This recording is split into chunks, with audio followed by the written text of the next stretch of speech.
The papyrus, put it on my table every month. I don't wanna be sad. Don't even try to hide it. No, I don't wanna lose it. And you see how it is, it's so inviting. The papyrus, we're all so alive. The papyrus. Hello and welcome to the Papyrus TV News Update. First, the headlines on world news. Trump's Greenland bid rejected by Denmark. Ukraine accuses Russia of child kidnapping. Trump blasts Zelensky as peace talks stall. Global aid crisis looms as US aid cuts hit hard. Pope Francis returns strong after health battle. Thousands dead as massive earthquake devastates Myanmar. UK launches global crackdown on human trafficking. The details.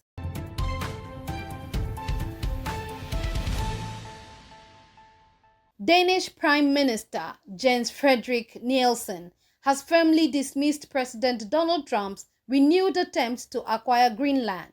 Trump has repeatedly argued that the US could manage the Arctic territory more efficiently, citing its strategic importance for global security. However, Nielsen stated that Greenland's future will be determined by its people, not foreign interests. The proposal has triggered diplomatic friction, with Greenland's leadership now forming a coalition to resist external pressure.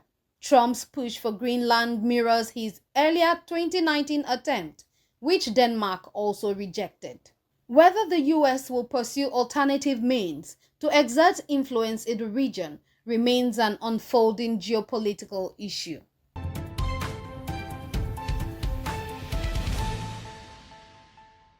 Meanwhile, Ukraine has accused Russia of systematically abducting tens of thousands of Ukrainian children since the war began, forcing them into re-education camps in Russia. Daria Zarivna, a top advisor to President Volodymyr Zelensky, claims these children are subjected to pro-Kremlin indoctrination and military training, stripping them of their Ukrainian identity.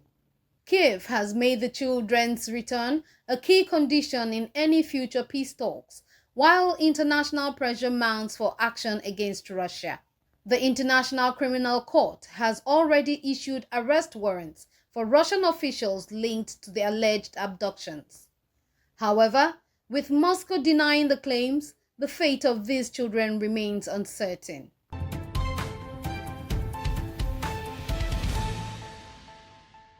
Similarly, President Donald Trump has voiced frustration with both Russian leader Vladimir Putin and Ukrainian President Volodymyr Zelensky as ceasefire negotiations remain deadlocked.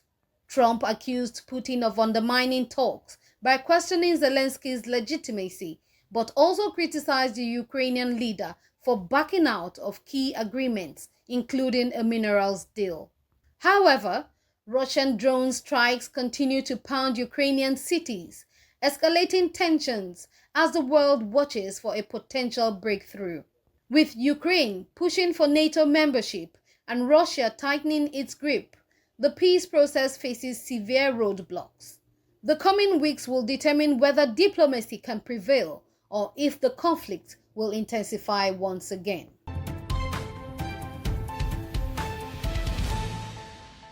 Continuing, the sharp reduction in US aid funding by the US government is already having severe consequences worldwide, particularly in developing nations. Critical health programs tackling HIV/AIDS, malaria, and tuberculosis are struggling to sustain operations, while education and climate resilience projects face funding shortages. In response, local leaders from Africa, Asia, and Latin America recently gathered in Paris to discuss alternative solutions, emphasizing self-sufficiency as a long-term goal. A study published in Nature warns that these cuts could lead to an additional 369,000 child deaths per year due to severe malnutrition.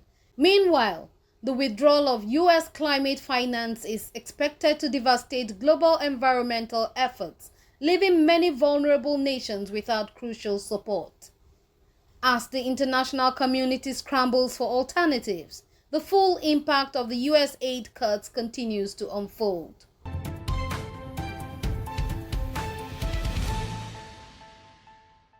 In another development, Pope Francis is back at the Vatican after a serious battle with double pneumonia that left him hospitalized for 5 weeks.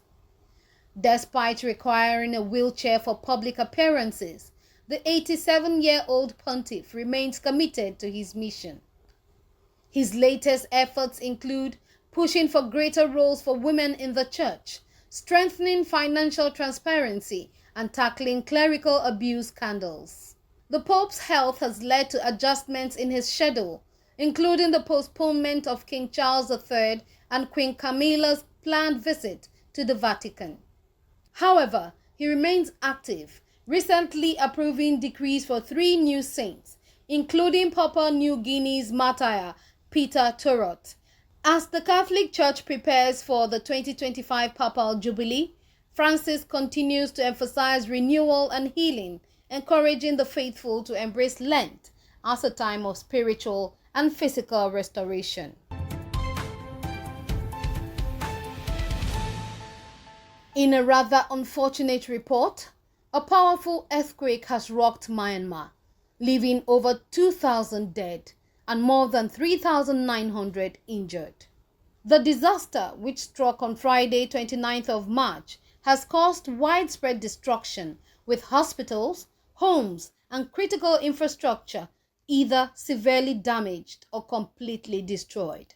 Emergency responders are working tirelessly to rescue survivors, but their efforts are hampered by collapsed buildings, blocked roads, and disrupted communication lines. Hospitals in affected areas are overwhelmed, struggling to treat the influx of injured victims with limited medical supplies. Rescue teams, alongside international aid organizations, are racing against time to provide relief to those trapped under the rubble and those left homeless by the devastation. As Myanmar grapples with the aftermath, the full scale of the tragedy is still unfolding, with officials warning that the death toll could rise further.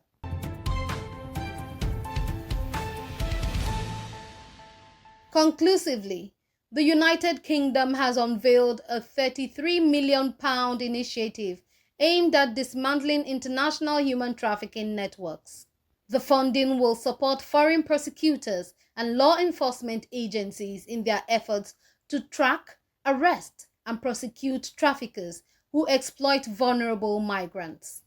This move is part of the UK's broader strategy to curb illegal migration and disrupt the criminal organizations fueling it.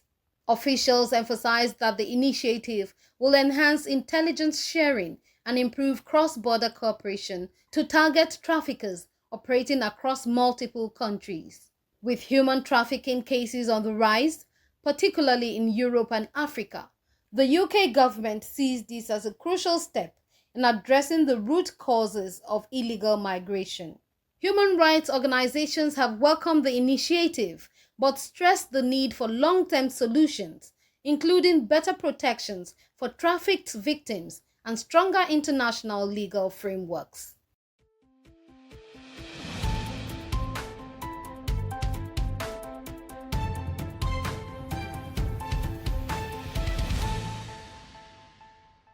The papyrus.